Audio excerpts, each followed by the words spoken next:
the first of many videos you will get during our process of working together. And I just wanted to take a minute and say thank you from the bottom of my heart for trusting me with this process. It's definitely a very big step in your life, and I really appreciate your trust in me, and I cannot wait to get started working for you. I just wanted to take a brief couple of minutes and outline the next steps. Now that we have agreed to work together, I want to loop you in on every part of the transaction so you know exactly what's happening at any given moment. So let's kind of go through the overall process, and I'm certainly here if you have any questions. You can reach me all the time. All right, so first and foremost, you've already taken care of step one, which is selecting an agent. Your agent is going to stand beside you throughout the entire transaction. So I'm going to be there every step of the way. If you have a question, if you're not clear about something, I'm constantly going to be your main contact.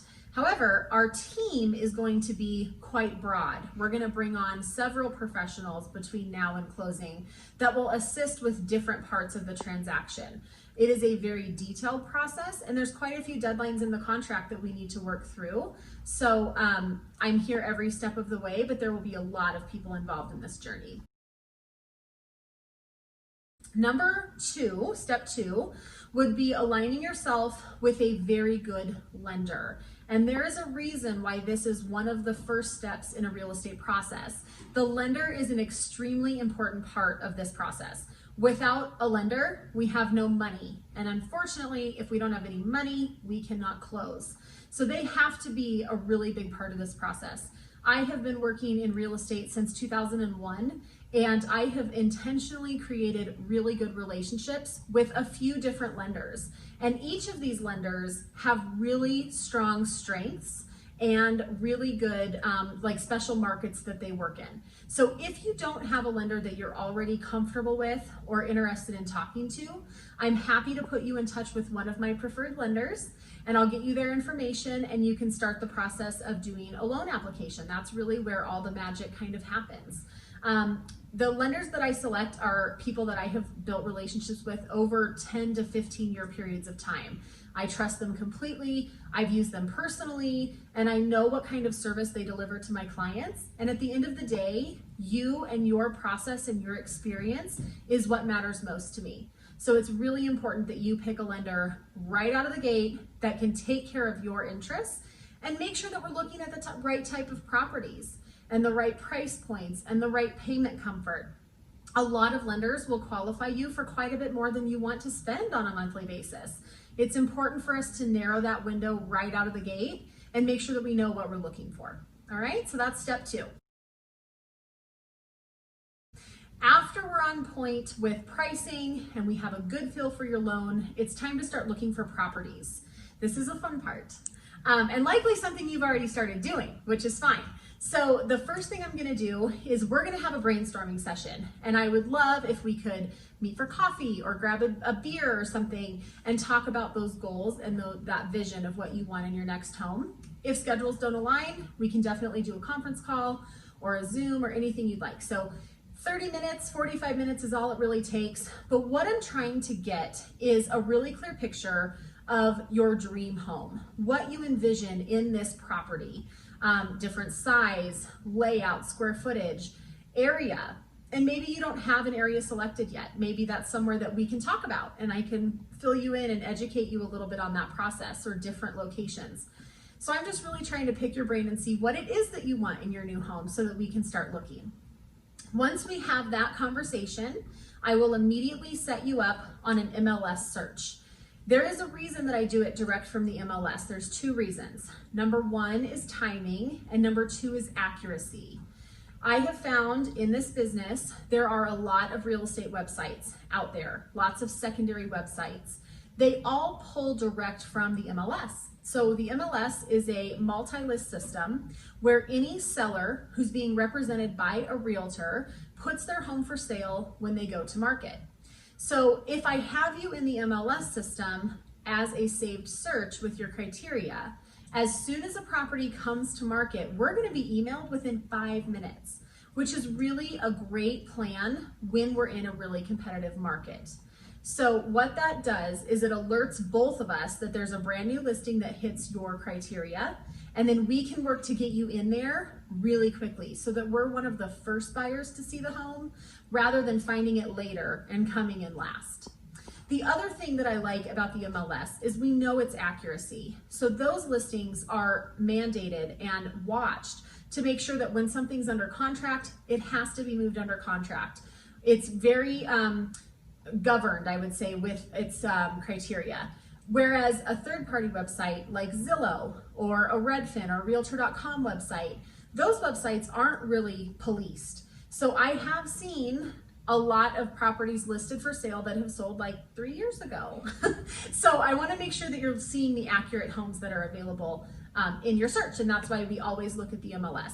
If you happen to look on another website, please do, that's fine. And I'm happy to cross-reference and just verify either why it didn't hit in our search, because I could have something that I need to correct or broaden, or where you found it and is it a legitimate listing. So just know, I'm happy for you to look at those other websites, but having the MLS search right out of the gate is a way to be really proactive and really timely getting into these properties, okay?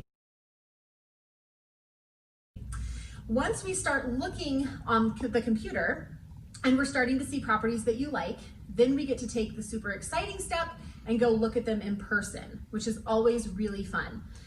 So depending on your availability, and I always pride myself on getting my clients into properties really quickly around your schedule. Real estate is not a 9-to-5 job, and I knew that when I started. And so it is my priority to get you into every house that is a contender as soon as I possibly can. So you let me know, Kendra, this one looks really good, or I might let you know, hey, I want you to check this one out. I think it's a really good option. Then we start to go see them around your availability. Typically at a showing, you can expect it to last about, I would say 20 to 30 minutes on average. Now I do have buyers where it takes an hour, and then I have buyers who walk in sometimes and you just know when you know that it's a no, and then we can move on. So it really just kind of depends your comfort level, but we spend as much time in the property as you like so that you feel comfortable there and can get a feel for the layout and the upgrades and the location and all of the features that you may not notice. And I want you to spend as much time as possible. It's a very big decision. Once we leave the property, we'll likely go see some others, and until you tell me, you know what, I think we found our house, we're so excited, then we start to talk about an offer, which is really where the magic starts to happen. So when you tell me this is the house we want, I want to write an offer, the first thing I would recommend doing is having me pull comparable sales. And the reason is we want to see if this house that's beautiful and gorgeous and the perfect fit, is it worth the price that it's being listed for? And it's very important to do so. This is likely one of your largest financial investments. So knowing that you're spending the right amount of money up front and not overpaying for something is really important. So I'll instantly pull some comps, let you know what I think of its value, and then you and I discuss different terms that might be appealing to a seller depending on the temperature of the market. There's all kinds of tips and tricks that we can use, and there will be another video coming as it gets closer that dives into those a little bit deeper. But there's all kinds of things that we can put into an offer to make us more competitive. Some of them you may not like, and so we'll go through those together and make sure that the offer you're presenting is something you're excited about and comfortable with. Once we have our offer written, we go through it together, and a lot of times it's over the phone or via Zoom or something like that if we can't meet in person. And just going through, it's an 18-page contract, and it's full of a lot of deadlines and legal information, and I want to make sure you understand it. So I like to go through definitely the first one, paragraph by paragraph, section by section, so you're really clear what the process looks like and what the contract says. Once our contract gets accepted, then you are officially under contract. So it's very exciting. And then it starts the queue of several deadlines. So we have multiple deadlines throughout the transaction. Each one of those will have its own video coming to you so that you're educated on the process as it gets closer.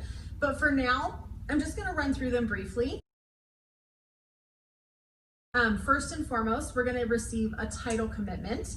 that shows the history of the property. Now this could be in relation to liens or encumbrances against the property that need to be cleared in order for you to take full ownership of the property.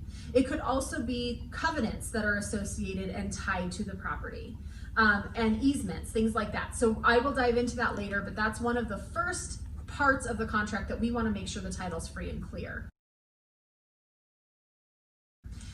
We will also put down an earnest money deposit once we go under contract. Typically it's around 1% of the sales price, and that's just a deposit that you would put forth to show the sellers that you have every intention of getting this to closing, as long as you work through your deadlines and do your due diligence during those deadlines. So it's a way to give the sellers a deposit so they can take the house off the market and we can proceed forward to closing. Next up would be our inspection. So this tends to be a point where buyers really get a good idea of the ins and outs of the property. Because even if we spend an hour in a property at a showing like I talked about, there is so much that goes into owning a home and maintaining a home. It's really great to get a good inspection up front and make sure that everything is being checked, to include testing for radon gas, doing a sewer scope, and then of course checking the foundation, as well as other things. Once we're past inspection, then we move forward to appraisal. So this whole time, your lender has started working on your loan, but there does come a point where we have to have an appraisal come in and say, I certify that this home is worth the price that these buyers are paying for it. Or more correctly, if the buyers default, we feel like we have enough collateral in this price to get the property back, get our collateral back. So the appraisal comes next. And we'll work together to get that coordinated. We really just kind of wait for the appraiser's report to come through, and then we can review that together. And then we work towards little deadlines like lining up your property insurance, getting any kind of due diligence documents. So if there's anything special about the property, maybe a solar lease or a tenant in place, and we would need to review other documents, we can do that as well. And then we work towards getting your loan approved with your lender and getting documents and figures sent to title for the big day. So very briefly, that's a quick overview. More videos are coming. And in the meantime, if you have any questions or if I can do anything else, please don't hesitate to call.